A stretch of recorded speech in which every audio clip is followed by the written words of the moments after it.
कैसी लगाएं युक्ति की जिंदगी में हो जाए कसाईयों से मुक्ति। अपनी बात की शुरुआत मैं अपनी एक बड़ी प्यारी मीठी सी कहानी के साथ कर रहा हूं, और कहते हैं कहानी किसी एक संत की है। दुनिया के एक महान संत हुए जिनका नाम था सेंट फ्रांसिस। कहते हैं वो एक गांव से दूसरे गांव की ओर जा रहे थे, साथ में उनके शिष्य लियो भी चल रहे थे, जो दुनिया के बड़े दार्शनिक व्यक्ति हुए हैं लियो। आगे आगे सेंट फ्रांसिस चल रहे थे और पीछे पीछे उनका शिष्य लियो चल रहा था। सांझ हो रही थी, कच्चा रास्ता था, बारिश बरस रही थी, मिट्टी में पांव फिसल रहे थे, और उन्हें अभी भी लगभग 14 मील की यात्रा और करनी थी।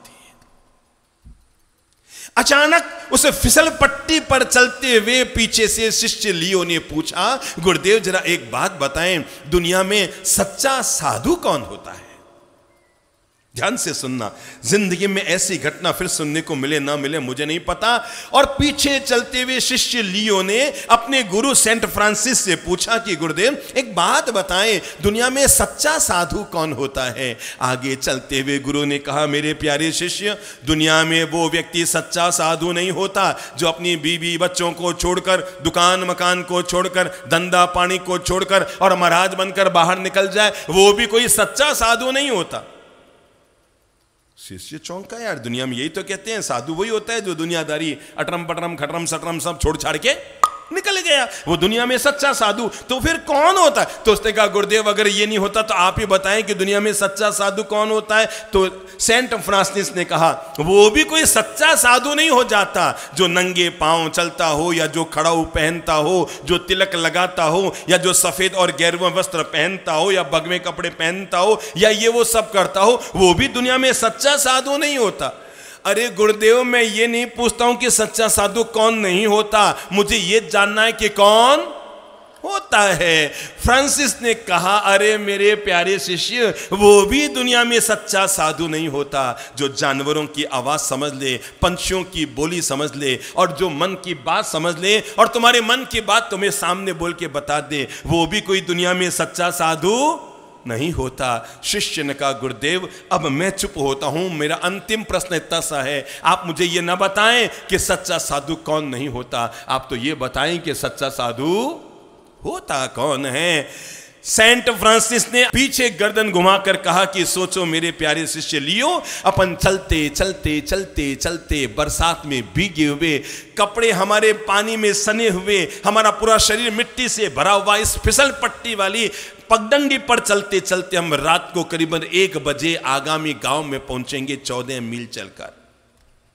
और जब हम रात को 1 बजे ठंड में कांपते हुए वहां पर पहुंचेंगे तो हमें रात को रुकने के लिए बसेरा चाहिए था, और हम बसेरे को पाने के लिए किसी धर्मशाला के दरवाजे पर जाएंगे कि रात भर रहने के लिए जगह मिल जाए। मेरे प्यारे शिष्य, तब हम जाएंगे और रात को 1:30 बजे सर्दी में कांपते हुए, बारिश में भीगे हुए, कपड़े सड़े हुए, मिट्टी में सने हुए, और हम जाकर दरवाजा बजाएंगे, खटखट खटखट खटखट, और अंदर से सोया हुआ चौकीदार पूछेगा, बाहर कौन?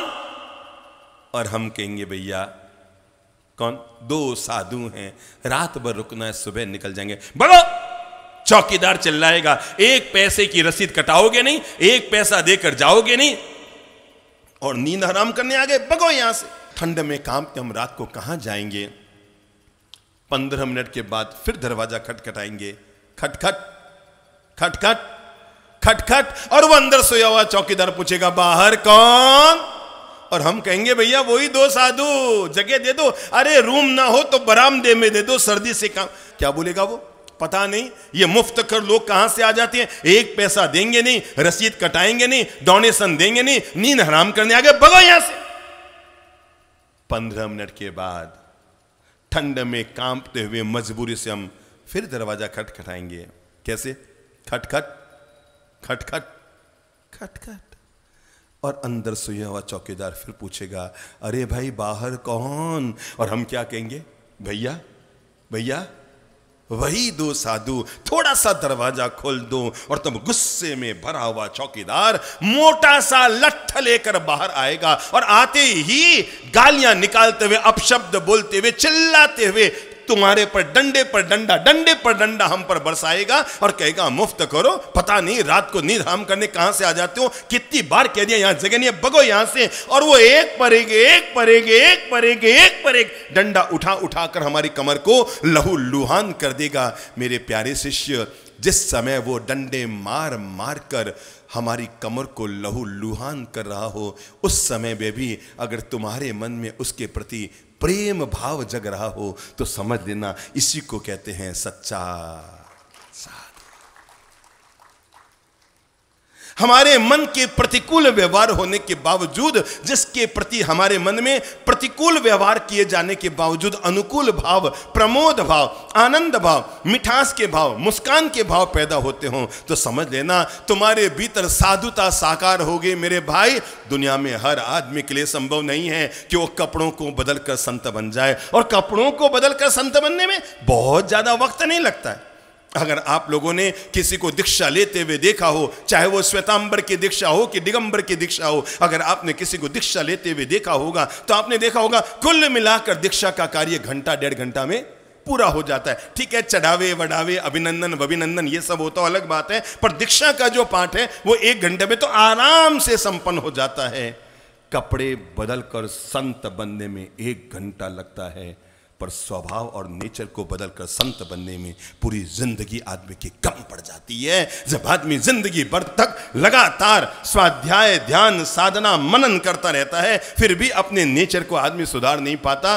मेरे भाई, कपड़ों को बदलकर संत बनना तो हर किसी के हाथ में नहीं है। आज मैं आपको नया संत बनने की प्रेरणा देता हूं। अगर आप कपड़े बदलकर संत बन पाए, प्रभु की बड़ी कृपा, बड़ी मेहरबानी होगी। किस्मत वाले होते हैं वे लोग, हजार जन्मों का पुण्य जगता है, तब व्यक्ति इस पवित्र मार्ग पर आता है। पर हम 2 कदम आगे बढ़ाएं, वही लाल शर्ट, वही काली पैंट, वही सफेद शर्ट, वही घड़ी, वही ड्रेस, वही एड्रेस।